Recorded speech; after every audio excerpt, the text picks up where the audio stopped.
વડોદરા શહેરના ડભોઈ રોડ પર આવેલ અક્ષર સિટી સોસાયટીના રહીશો દ્વારા થોડાક સમય અગાઉ જિલ્લા પંચાયત અધિકારીને વિસ્તારના રહીશોને શ્વાન દ્વારા થતી હેરાનગતિ બાબતમાં આવેદનપત્ર આપવામાં આવ્યું હતું,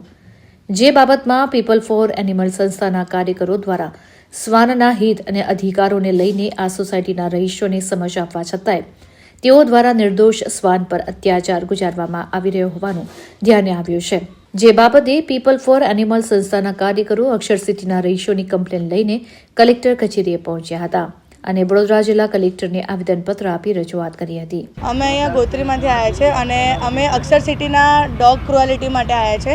જે ડોગ્સને રિલોકેટ કરવાની વાત થઈ છે, જે ત્યાંના રેસિડેન્સી છે અને ત્યાંના જે કાર્યકર્તા સમાજસેવિકા છે એમના એવું કહેવાનું છે કે ડોગ્સ રિલોકેટ કરી દે છે એ લોકો અને ડોગ્સને મારવામાં આવશે, કેમ કે એવું કહેવાનું છે કે ડોગ્સ એમને હેરાન કરી રહ્યા છે, જ્યારે કે એવું કશું નથી. અને કહે છે 200 થી 300 ડોગ્સ છે, તો 200 થી 300 તો છે જ નથી, મિનિમમ 60 to 65 ડોગ્સ છે, એમાંથી બી અડધા ગાયબ છે.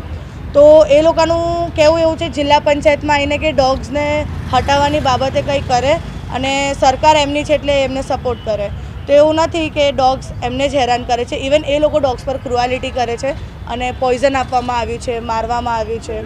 તો અમે અહીંયા અમારી વાત લઈને આવ્યા છે કે સરકાર ખાલી એમની નથી, બંને સાઈડથી સાંભળશે અને ડોગ્સને બી ન્યાય મળવું જોઈએ, એટલે એની માટે અમે આવ્યા છે.